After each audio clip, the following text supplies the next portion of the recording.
오늘 우리에게 주시는 하나님의 말씀은 사도행전 25장 1절부터 12절까지입니다.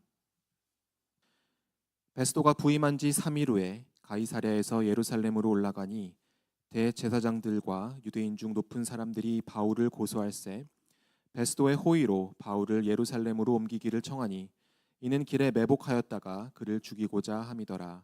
베스도가 대답하여 바울이 가이사랴에 구류된 것과 자기도 멀지 않아 떠나갈 것을 말하고 또 이르되 너희 중 유력한 자들은 나와 함께 내려가서 그 사람에게 만일 옳지 아니한 일이 있거든 고발하라 하니라. 베스도가 그들 가운데서 8일 혹은 10일을 지낸 후 가이사랴로 내려가서 이튿날 재판 자리에 앉고 바울을 데려오라 명하니 그가 나오매 예루살렘에서 내려온 유대인들이 둘러서서 여러 가지 중대한 사건으로 고발하되 능히 증거를 대지 못한지라. 바울이 변명하여 이르되 유대인의 율법이나 성전이나 가이사에게나 내가 도무지 죄를 범하지 아니하였노라 하니 베스도가 유대인의 마음을 얻고자 하여 바울더러 묻되 내가 예루살렘에 올라가서 이 사건에 대하여 내 앞에서 신문을 받으려느냐. 바울이 이르되 내가 가이사의 재판자리 앞에 섰으니 마땅히 거기서 신문을 받을 것이라. 당신도 잘 아시는 바와 같이 내가 유대인들에게 불의를 행한 일이 없나이다. 만일 내가 불의를 행하여 무슨 죽을 죄를 지었으면 죽기를 사양하지 아니할 것이나 만일 이 사람들이 나를 고발하는 것이 다 사실이 아니면 아무도 나를 그들에게 내줄 수 없나이다. 내가 가이사께 상소하노라 한데 베스도가 배석자들과 상의하고 이르되 내가 가이사에게 상소하였으니 가이사에게 갈 것이라 하니라. 아멘. 우리 성가대 귀한 찬양 감사합니다. 정말 영원히 주님을 찬양하는 우리 시온 성가대 되기를 주님의 이름으로 축복합니다. 봄이 한층 더 가까이 다가와서 벌써 벚꽃은 다 지고요. 이제 진달래, 철쭉 이렇게 피더라고요. 여러분의 삶에 이렇게 봄이 문득 다가와서 아름다운 꽃을 피우는 이 계절처럼 이 4월에는 신앙의 꽃이 아름답고 예쁘게 피기를 주님의 이름으로 축원합니다. 진짜 매일매일 시간이 너무너무 빨리 가는 것 같아요. 우리 교인들이 부활절에 부활절 새싹 키트를 받았잖아요. 잘 키우고 계시죠? 게을러서 혹시 방치하고 계신 것 아니죠? 예, 이제 그 싹이 나는 것들을 아까 영상에서 보셨지만 우리 교인들 중에 또 기쁨으로 이렇게 교육자들에게 보내주시는 분들이 있는데 참 신기한 것 같아요. 특히 부활절 계란처럼 생긴 그 조그만 화분에서 저는 그렇게 주먹만한 떡잎이 나올 줄 몰랐거든요. 굉장히 큰 떡잎이 나왔습니다. 잘 키워서 정말 아름다운 결실까지 이어졌으면 좋겠고요. 그냥 여러분들 그 부활절 키트만 잘 키울 게 아니라 우리 진짜 심어놓은 거 있잖아요. 옥토에 뿌려진 씨앗 여러분 잘 크고 있는 거 맞죠? 올 4월, 5월, 6월 여름을 지나면서 올 한 해 동안은 누구보다도 무엇보다도 여러분의 신앙의 씨앗들이 자라서 결실을 맺기를 주님의 이름으로 축원합니다. 자, 지난주 말씀에 이어서 오늘은 24장에 언급된 하나님 말씀을 좀 살펴볼게요. 바울이 이제 예루살렘에 있었던 로마 천부장에 의해서 가이사랴로 옮겨졌을 거 아니에요. 그 옮겨지면서 이 로마 군인들의 경호를 받았잖아요. 암살 계획이 알려지면서 보병 200명, 창병 200명, 기병 70명의 보호를 받으면서 가이사랴까지 거리가 한 100km 정도 되는데 거기를 이동을 했습니다. 그럼 가이사랴라는 도시에는 누가 있느냐? 거기에는 당시의 유대 지역을 다스리기 위한 총독 벨릭스라는 사람이 있었습니다. 그 총독 벨릭스가요, 바울을 맞이하는데 유대인들이 쫓아가요. 그래서 벨릭스 앞에서 바울을 재판을 합니다. 대제사장 아나니아가 쫓아가고 그 아나니아가 혼자 간 게 아니라 더둘로라는 전문 변호사를 데리고 가서 이 변호인을 통해 소송을 진행을 하는 거죠. 하지만 벨릭스 앞에서도 역시 없던 바울의 죄가 생기는 게 아니잖아요. 그러니까 결국 바울에게는 죄가 없음이 판명이 되는데, 그런데 이 벨릭스라는 인물이 유대인들의 눈치를 봅니다. 이거 바울을 괜히 풀어줬다가는 유대인들에게 미움을 사서 내가 정치적 입지가 곤란해지지 않을까라는 불안감 때문에 결국은 그렇게 하지 않고 바울을 계속 구류에 둡니다. 구류에 두는 그 바울을 구류에 두는 상태에 대해서 성경이 얘기하고 있는데요. 오늘 본문 양이 많아서 읽지는 못했지만 24장 23절 말씀에 그 상태를 이렇게 설명하고 있습니다. 우리 같이 한번 읽어볼까요? 시작. 백부장에게 명하여 바울을 지키되 자유를 주고 그의 친구들이 그를 돌보아 주는 것을 금하지 말라 하니라. 그러니까 이 지금 상태는 뭐냐면 바울을 지키는 사람은 있어요. 하지만 바울에게 뭐가 있었어요? 자유가 있었어요. 그리고 누군가가 오면 동료들과 소통도 역시 자유롭게 할 수 있었습니다. 그리고 성경에 보면 벨릭스가 자꾸 바울을 불러서 예수의 도를 들어요. 거기엔 두 가지 의도가 있었는데, 첫째는 벨릭스의 세 번째 부인이에요. 두루실라라는 유대인 아내가 있었는데 도에 관심이 많았다 그래요. 그러니까 예수님의 복음이 뭔가, 유대인의 복음이 뭔가, 율법이 뭔가 이런 것들에 대해서 자꾸 듣는 거죠. 근데 이 이야기를 정확하게 듣고자 바울을 자꾸 불러서 그 이야기를 들었다는 것 하나 하고요. 한편으로는 바울을 어떻게 생각했냐면 돈이 많은 사람으로 오해를 했어요. 왜냐하면 바울이 예루살렘에 올 때 뭐 가지고 왔어요? 이방 교회에서 모금한 돈, 예루살렘 교회를 돕고자, 성도들을 돕고자 구제비로 모금한 돈을 가지고 왔단 말이에요. 그 금액이 꽤 됐던 것 같아요. 그 소문을 벨릭스가 들었어요. 또 어떤 일도 있었냐면 나시린 있잖아요. 그들의 서약에 있어서 비용을 바울이 대신 대줬어요. 이거 보통 부자가 아니면 그렇게 잘 안 한다 그래요. 게다가 바울을 보니까 나면서부터 로마인이래요. 그러면 집도 좀 잘 사나 보다. 그죠? 그리고 바울 찾아오는 사람도 많아. 사회적인 영향력도 있나 보다. 그래서 이 벨릭스가 뭐라고 오해했냐면 바울은 돈이 많구나, 부자로 오해했어요. 그래서 혹시라도 석방하기 위해서 뇌물을 쓰진 않을까라는 기대, 그래서 돈을 좀 받고자 함이라 성경이 그렇게 말하거든요. 그러니까 뇌물 받고 싶어서 바울을 자주 본 거예요. 관리를 해준 거지. 뭐 불편한 거 없어요? 나한테 하실 말씀 있어요? 뭐 이러면서 말입니다. 그런데 이게 옳지도 않은 일이고 하나님의 뜻도 아니니까 뭐 벨릭스가 돈을 구했다 그래도 그거 소원대로 되지는 않았죠. 이 상태로 2년이 지나갑니다. 우리 시간 되게 빨리 지나가잖아요. 그것처럼 이 상태로 2년이 지나갑니다. 벨릭스가 또 한 유대인의 환심을 사기 위해서 바울을 석방하지 못하고 계속 데리고 시간을 보내다 보니까 벨릭스에게 사건이 생겨요. 성경에 나오지 않지만 역사 기록에 보면요, 벨릭스에서 베스도로 총독 자리가 이임이 되는데, 벨릭스가 이 일이 있기 전에 어떤 일이 있었냐면 이 가이사랴에서 유대인들과 이방인들 거주민들 사이에 분쟁이 일어납니다. 분쟁이 일어나는데 이 벨릭스가 이것을 강압적으로 진압하면서 유혈 사태가 일어났다 그래요. 로마에서 이 소식을 듣고 그 나라 그쪽 땅을 통치를 제대로 못하니까 너 들어와. 그래서 벨릭스를 불러서 정치적인 위기를 맞게 되고요. 그리고 벨릭스의 후임으로 베스도가 부임하게 됩니다. 성경에 의하면 이 베스도가 로마에서 총독으로 파견해서 유대 지방을 다스리는 사람으로 부임한 지 3일 만에, 이 굉장히 중요한 지역이잖아요. 예루살렘으로 올라갑니다. 그런데 예루살렘으로 베스도가 올라가자마자 또 유대인들 종교 지도자가 달라붙어 갖고 바울 죽여달라고 고소를 또 하는 거예요. 참 기가 막히죠. 그러면서 베스도에게 부탁을 합니다. 총독이요, 바울을 예루살렘에서 좀 재판하게 해달라. 우리가 고소했는데 해결이 아직도 안 났으니까 예루살렘으로 좀 불러달라. 근데 성경이 뭐라 그러냐면 이 불러달라는 의도가 바울을 재판을 하겠다는 의도가 아니라 도중에 암살 계획을 세웠던 거예요. 아주 질기고 징합니다. 베스도는 가이사랴로 다시 가요. 그러면서 바울을 만납니다. 근데 여기에서 바울을 만나는 자리에서 이 베스도가 성경에 뭐라고 되어 있냐면 유대인의 환심을 사려고, 요 기억해 두세요. 벨릭스도 유대인의 환심을 사려고, 베스도도 유대인의 환심을 사려고 예루살렘에 올라갈 것을 권유하죠. 그러니까 바울의 암살 계획이 있다는 것은 베스도는 몰랐던 것 같아요.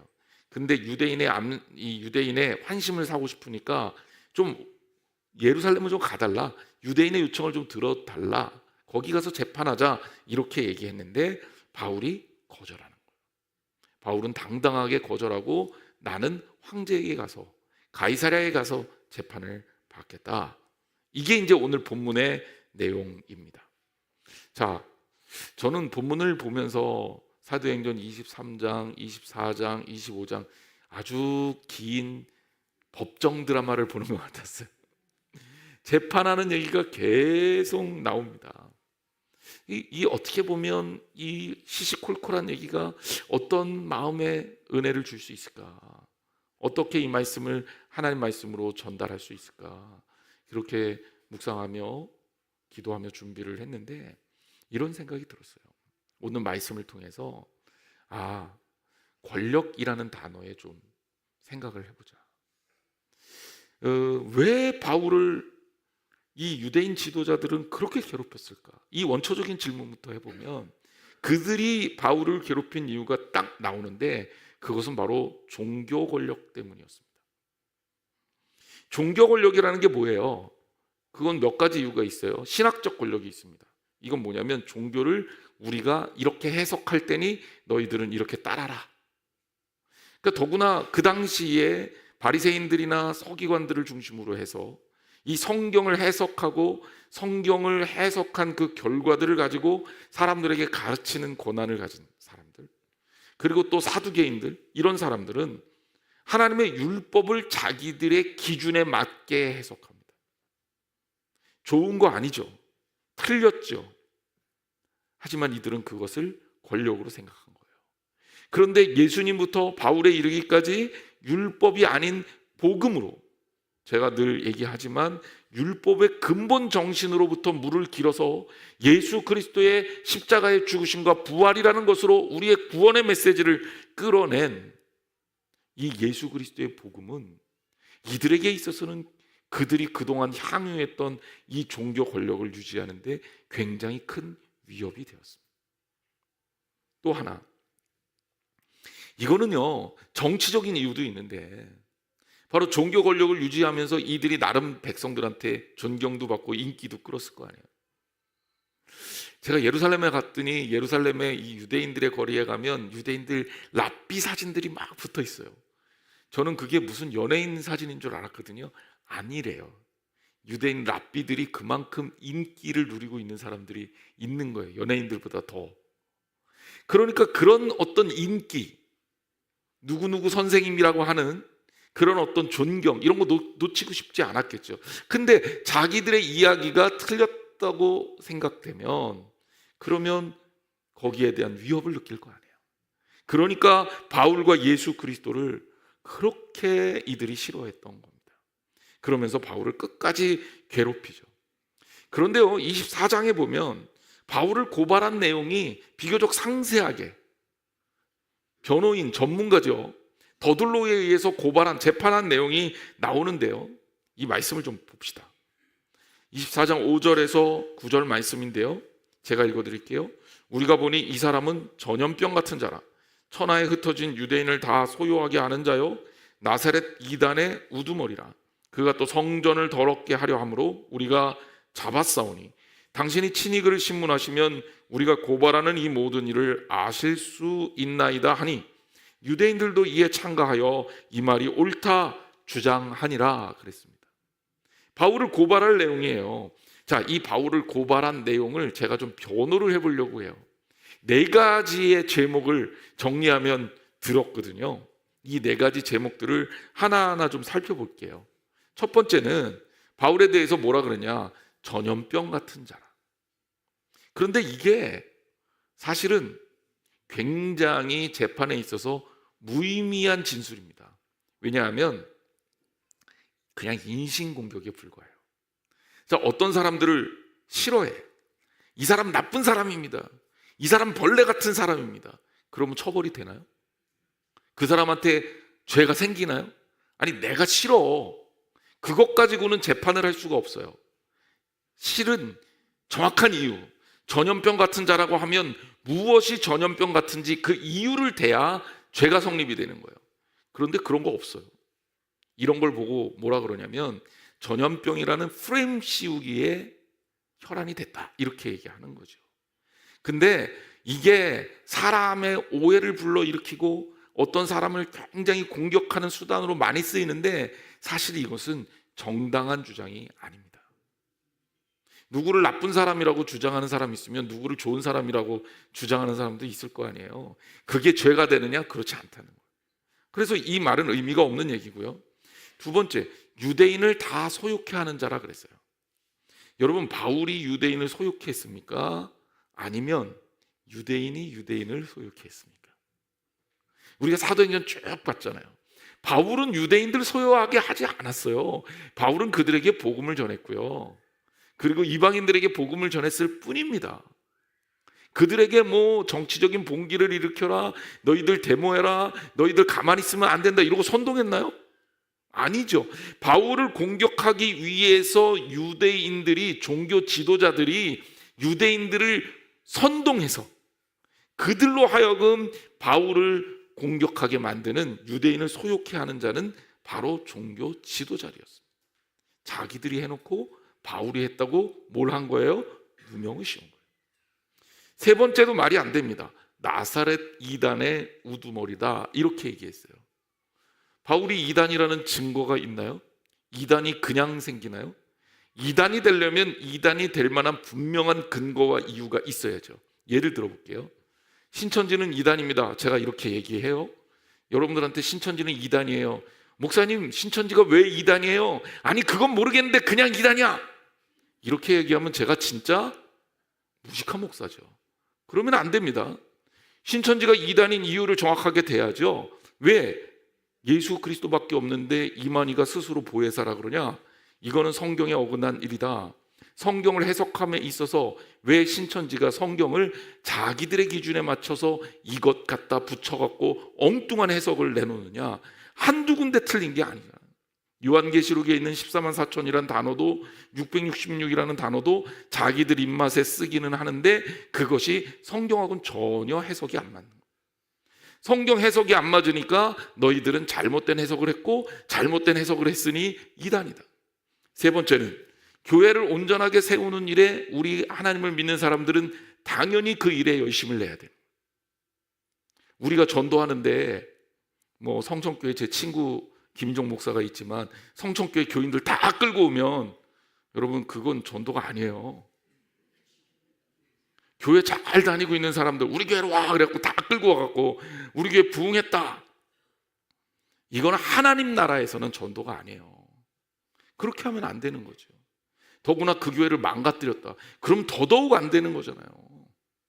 우리가 복음을 전할 때 복음을 전하는 대상들은 주로 아직 예수 그리스도의 복음을 접하지 못한 사람들, 아니면 교회에 옛날에 다녔었는데 지금 신앙생활을 제대로 못해, 그러면 그런 사람들, 혹은 여러 가지 문제에 있어서 신앙적 시험을 겪고 있는 사람들, 이런 분들이 우리 교회로 올 수 있게 하는 것. 또 먼 데서 이사 오셨어, 그래서 교회를 찾고 있어, 그러면 그런 분들을 우리가 하나님 안에서 함께 신앙생활하자고 요청하는 것, 이런 것들이 전도지, 교회를 무너뜨리는 게 전도입니까? 근데 신천지는 어떻게 하고 있어요? 건강한 교회에 몰래 들어와서 목회자를 공격하고 성도들을 선동해갖고 교회를 무너뜨려요. 이거는 제대로 된 교회가 하는 일이 아닙니다. 그러니까 이단이라고 하는 거예요. 제가 지금 근거를 딱딱 댔잖아요. 뭔가 문제점을 지적하려면 이런 근거를 대야 돼요. 그런데 바울을 재판하는, 바울을 고소하는 이들은 그냥 앞뒤가 없어요. 나사렛 이단의 우두머리래. 그냥. 그러니까 이것도 말이 안 되잖아요. 그냥 덮어 씌우는 거죠. 그리고 네 번째 이유는 더 기가 막힙니다. 성전을 더럽게 하려 했다. 성전을 모독했다는 거죠. 바울이 언제 성전을 모독했습니까? 여러분, 사도행전 읽으면서 기억나는 장면이 있어요? 바울이 언제 성전을 모독했습니까? 바울은요, 성전을 모독한 일이 없고요, 성전을 모독했을 거라고 우기는 유대인들의 주장만 있는 거예요. 그렇잖아요? 에베소서에 온 그 드로비모라는 이방인과 예루살렘 장터에서 돌아다니는 걸 보고 성전에 들어갔을 거야, 이렇게 자기들이 뇌피셜로 누명을 씌운 거거든요. 어떻습니까? 2년이 지났어요. 2년 동안 바울을 지속적으로 고소합니다. 그런데 총독 앞에서 이들은 바울을 참소하고 죽이고자 하는 욕구 외에는 아무것도 없습니다. 그리고 능히 증거도 되지 못하면서 바울을 괴롭히고 있습니다. 그런데 이들이 바울을 고소하고 괴롭히고 죽이려고 하는 목적이 무엇입니까? 그들이 누리고 있는 알량한 종교 권력, 그것을 지키려고 하고 있는 거예요. 여러분, 우리에게 종교 권력이 필요합니까? 오늘 본문에 언급된 종교 지도자들의 삶과는 반대로 누가 어떤 자리를 차지하고 있고 또 어떤 권력이 위해서 어떤 역할을 하면서 어떤 권세를 누리느냐가 중요한 게 아닙니다. 여러분, 하나님 나라에서요, 너 목사였구나, 너 장로였구나, 너 권사였구나, 너 집사였구나, 그러니 내가 더 좋은 자리 줄게, 이러지 않아요. 그거는 뭐냐면 하나님께서 우리에게 주신 역할이에요. 역할. 그 일을 좀 감당해 주렴. 정말 중요한 것은 네가 하나님 앞에서 신실하고 거룩한 하나님의 자녀였느냐, 온전하게 하나님을 믿었느냐, 그것이 제일 중요합니다. 그런데 이 땅에 사는 수많은 종교인들, 특별히 죄송합니다만 어떤 교회들은 연말만 되면 굉장히 어려워요. 목사님, 나를 미워하나 봐. 왜 나한테는 직분을 안 주시지? 왜 나는 장로를 안 시켜주지? 권사를 안 시켜주지? 이러면서 시험에 들었다고 하시는 분들이 있어요. 그러면 안 됩니다. 다행히 저희 교회는 아직까지 그런 분이 없어서 감사드려요. 목사도 마찬가지예요. 목사도 하나님 앞에서 목회를 열심히 하는 게 제일 중요하잖아요. 근데 다른 어떤 조건들 때문에 마음을 뺏긴다면 그것이 하나님께서 기뻐하시는 일이겠느냐는 거예요. 여러분, 우리는 하나님의 신실한 자녀가 돼야지 종교인이 되면 안 됩니다. 종교인으로는 구원받지 못해요. 하나님의 자녀로 살아야 구원받는 겁니다. 그러니 주님 붙들고 주님 안에서 사시기를 주님의 이름으로 축원합니다. 우리에게 그래서 가장 중요한 것은 하나님의 뜻이 무엇이냐라는 거예요. 내가 어떤 자리에 어떤 위치에 있느냐가 중요한 게 아니에요. 자, 오늘 본문에 보면 두 번째 부류의 사람들도 또한 나옵니다. 이 사람들은 정치 권력에 마음을 쏟고 있어요.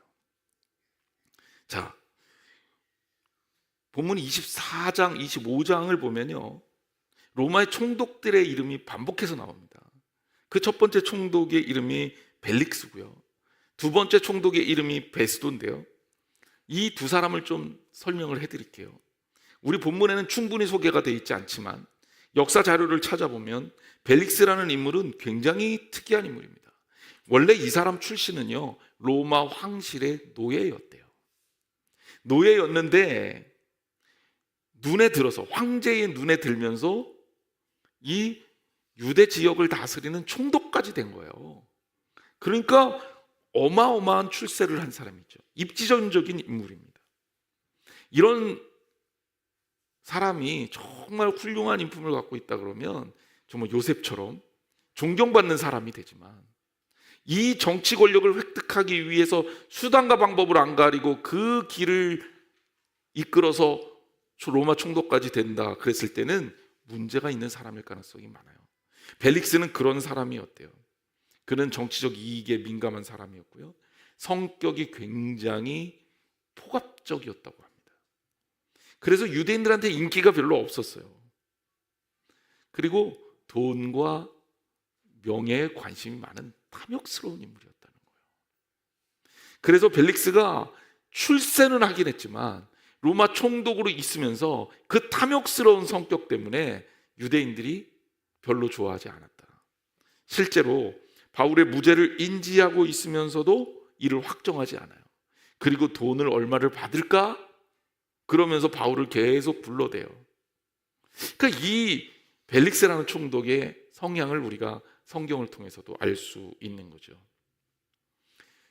이 벨릭스가 어떻게 그 정치 권력이 끝났냐? 결국 가이사랴에서 유대인들과 이방인들 사이에 갈등이 일어나고 분쟁이 일어나고 소요가 일어났는데 거기에 로마 군인을 투여해서 유혈 사태가 일어났습니다. 결국 그것 때문에 로마 황제가 벨릭스를 불러들이죠. 근데 처벌을 받을 위험에서 친척 중에 누가 유력한 사람이 이 사람을 보호했다 그래요. 그래서 이제 정치 권력이 한순간에 이렇게 쫙 흘러가는 거죠. 그리고 베스도라는 인물이 언급이 됩니다. 베스도라는 인물은 그래도 무난한 평가를 받는 사람이에요. 로마의 총독가들 가운데는 덜 부패했고 비교적 성격도 온화했다고 합니다. 그런데 그조차도요, 성경에 보면 유대인들의 마음을 살려고 노력했다는 것을 볼 수 있습니다. 그도 권력의 눈치를 보고 있는 거예요. 많은 사람들이 정치 권력에 너무 약합니다. 권력을 얻고자 수단과 방법을 가리지 않습니다. 그리고 권력을 얻고 나면 그 권력을 통해서 자기의 욕구를 실현해 버립니다. 자기의 이익을 실현해 버립니다. 그래서 권력가들은 필연적으로 불안할 수밖에 없어요. 왜? 큰 권력, 자기보다 큰 권력 앞에서는 쩔쩔맵니다. 그 알량한 권력을 잃을까 봐 벌벌 떨며 두려워합니다. 자기의 권력 아래에 있는 사람들에게는 잔인합니다. 그리고 권력가들이 가장 위험할 때가 언제냐? 가장 잔인해질 때가 언제냐? 권력을 잃을 두려움에 사로잡힐 때입니다. 로마 황제 네로는 로마에다 불을 질렀습니다. 정치적인 위협을 느끼니까 그 권력을 잃을까 두려움에 쌓여서 로마에 불을 질러서 일부러 사건을 만들어내고 그리고 공동의 적을 설정합니다. 그게 크리스천이었어요. 네로에 의한 기독교 박해는 그렇게 시작됐습니다. 어마어마한 크리스천들이 죽음을 당했죠. 예를 또 하나 들어드리겠습니다. 중국 역사에 보면 아주 대단한 인물이 나옵니다. 진시황이라는 황제예요. 왜냐하면 중국의 역사, 그 땅덩어리가 넓은데 통일 왕국을 실현하기가 정말 어려운데 이 진시황이 7개 쪼개져 있던 국가를 통일해서 중국의 대륙을 통일한 정말 역사 이래로 최초의 황제가 됩니다. 그러니 대단한 사람이죠. 진시황은 그것만 한 게 아니죠. 통일 제국을 세우고 화폐를 통일시켜버립니다. 이것도 굉장한 일이었고, 그리고 수레바퀴의 크기, 이것도 표준화시켜요. 그리고 도로도 표준화시킵니다. 그래서 굉장히 뛰어난 정책을 실현한 사람으로 알려져 있습니다. 그런데 진시황이 가지고 있는 문제가 하나 있는데 권력에 대한 불안감이에요. 진시황이 왜 그랬느냐? 왕이 13살 때 됐어요. 그래서 여불이라는 그 옆에 실권자를 옆에 두고 대리통치 비슷한 걸 하다가 나중에 여불이를 처단하죠.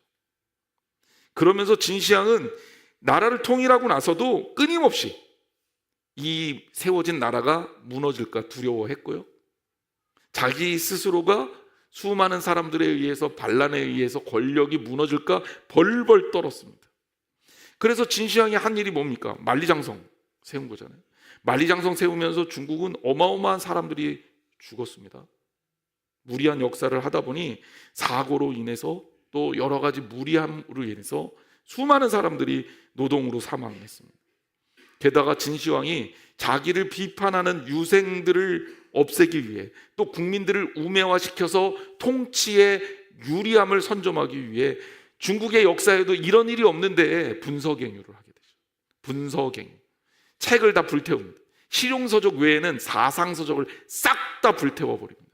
그리고 유생들을, 진시황을 비판하는 유생들을 생매장을 시켜버려요. 한꺼번에 몇백 명을. 이게 분서갱유입니다.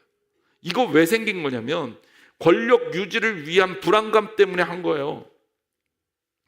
그리고 살려고 발버둥을 칩니다. 진시황이 얼마나 살려고 발버둥을 쳤으면 우리나라 제주도에도 왔다 갔다 하는 기록이 있어요. 그런데요, 그렇게 불로초를 구하고 살려고 발버둥을 쳤는데 진시황이 몇 살까지 살았냐면 향년 49세, 우리나라 나이로 50세에 사망을 합니다. 권력이 무상하죠. 사랑하는 성도 여러분, 정치 권력이 주는 의미가 뭡니까? 벨릭스와 베스도의 비겁함과 유약함이 그 속성을 그대로 말해주고 있지 않습니까? 권력간데요, 눈치 보고 살아요. 권력간데요, 당당하지 못합니다. 권력간데요, 사실을 사실대로 얘기하지 못해요. 권력간데요, 불안해서 견딜 수가 없습니다.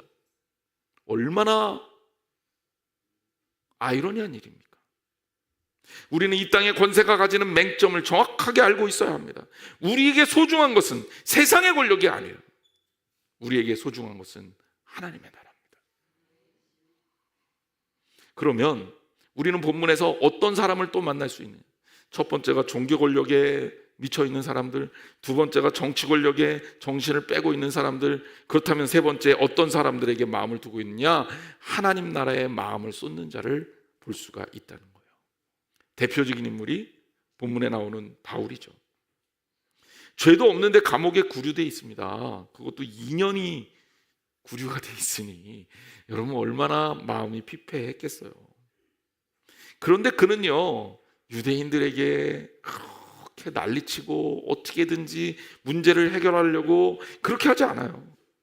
종교 권력을 유지하기 위해서 율법 해석을 마음대로 하면서 하나님 말씀을 왜곡하지도 않아요. 그가 정치 권력가들을 계속 만납니다. 심지어 벨릭스 같은 총독은 바울을 만나서 그 이야기를 계속 들어요. 그런데 권력을 유지하기 위해서 옳음을 옳다고 이야기하지 못하고 주저하고 돈과 명예를 쫓기 위해 삶의 귀한 시간들을 허비하고 있지 않습니다. 바울은 누명을 쓰고 감옥에 있지만 그래서 세상 권력 면에서 볼 때는 종교 지도자들만도 못하고 로마의 총독에도 비할 바 없이 초라한 사람이지만 바울은 누구보다 당당하고 바울은 누구보다 용감합니다. 오늘 본문 성경 24장에서 총독 벨릭스 앞에서 바울은 그를 이렇게 설명합니다. 수일 후에 벨릭스가 그의 아내 유대 여자 두루실라와 함께 와서 바울을 불러 그리스도 예수 믿는 도를 특권을 바울이 의와 절제와 장차 오는 심판을 강론하니 벨릭스가 두려워하여 대답하되 지금은 가라, 내가 틈이 있으면 너를 부르리라 하고 그랬어요. 자, 벨릭스에게는 세 번째 부인 두루실라라는 특별한 여인이 있었는데 이 여인이 유대인이었다고 해요. 그래서 이 두루실라가 이 유대인의 도, 그리고 더 나아가서는 십자가의 도에 관심이 많았다 그래요. 그래서 벨릭스하고 자꾸 바울을 불러서 그 얘기를 듣는 거예요. 근데 바울이 그들에게 무슨 얘기를 하냐면, 원래 잘 보이려면 듣기 좋은 얘기를 해줘야 되잖아요. 그래야 감옥 생활도 좀 편해지고 석방도 좀 시켜줄 거 아니에요. 그런데 바울은 그렇게 안 해요. 의와 절제와 장차 오는 심판을 강론하는데 이게 다 벨릭스의 마음에 콱콱 찔리는 말씀들이에요. 그러니까 벨릭스가 두려움이 생긴 거예요. 어떻게 죄수의 이야기에 총독이 두려움을 갖습니까? 이거 아이러니하죠. 근데 바울은 그를 두렵게 합니다. 25장에 보면 신임 총독 베스도 앞에서 또 이렇게 말하는 게 나와요. 10절과 11절 말씀입니다. 바울이 이르되 내가 가이사의 재판 자리 앞에 섰으니 마땅히 거기서 신문을 받을 것이라. 당신도 잘 아시는 바와 같이 내가 유대인들에게 불의를 행한 일이 없나이다. 만일 내가 불의를 행하여 무슨 죄를 죽을 죄를 지었으면 죽기를 사양하지 아니할 것이나 만일 이 사람들이 나를 고발하는 것이 다 사실이 아니면 아무도 나를 그들에게 내줄 수 없나이다. 내가 가이사에게 상소하노라 한대.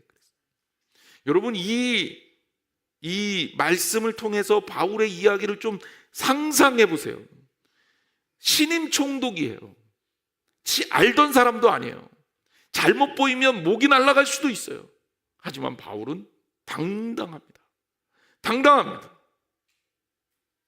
어떻게 이럴 수 있습니까?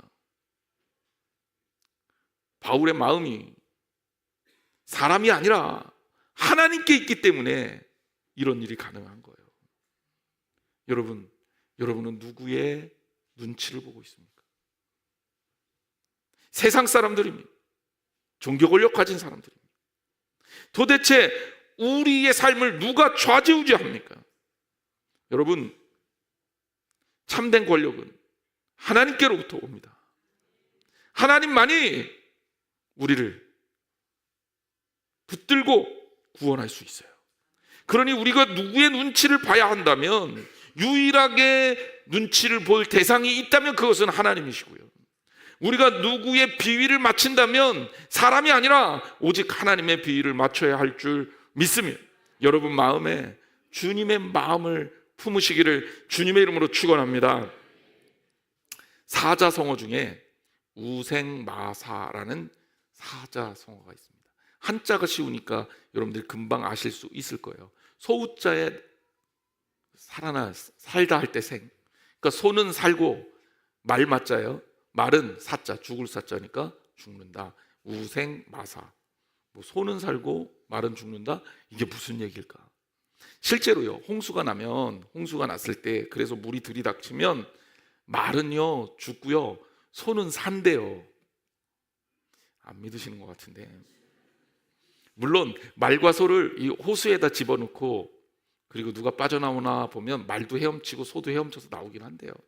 그런데 아주 급류에 휩쓸리게 되면 말은요, 자기가 나오려고 허우적거리고 막 그러다가 결국은 탈진해서 죽는답니다.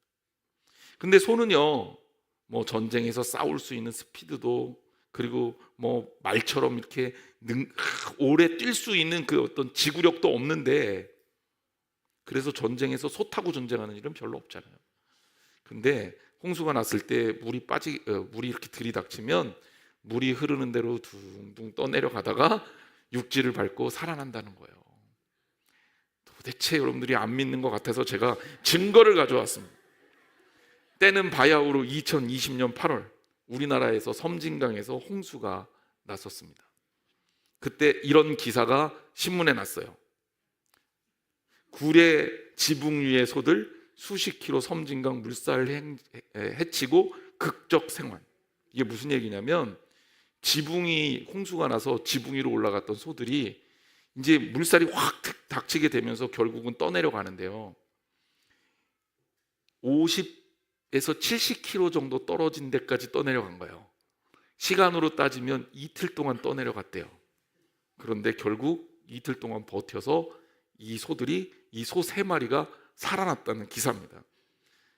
안 믿으실 것 같아서 사진까지 가져왔어요. 아예 얘네들인데요. 그래서 이제 아니, 말은 죽고 소는 어떻게 사나 봤더니, 소가요 배가 빵빵하잖아요. 그래서 이게 장난 아니게 부력이 엄청나게 좋답니다. 여러분, 우리 배가 혹시 나왔다 하더라도 홍수나면 쓸모있는 배가 됩니다. 너무 좌절하지 마세요. 결국 이 우생마사라는 이 사자성어는요, 우리가 어떤 목적을 이루려고 발버둥 치는 거, 그것보다는 하나님의 뜻에 모든 것을 맡기는 것이, 주님의 뜻에 따르는 것이 승리하는 비결이다라는 그런 어떤 예가 될 수 있을 것 같습니다. 우리는 세상에서 발버둥 치며 살잖아요. 그래서 수단과 방법을 가리지를 않다 보니까 거짓말을 진리로 포장해서 해놓고, 어쩔 수 없어, 그게 그런 거야, 세상이 그런 거야, 이게 지혜로운 삶처럼 여겨진단 말이죠. 하지만 그것은 하나님의 방법이 아니다. 여기 바울을 죽이려 했던 종교 지도자들이나 또 바울의 재판을 하던 총독들의 모습들을 보세요. 권력가들이지만 하나도 멋있지 않아요.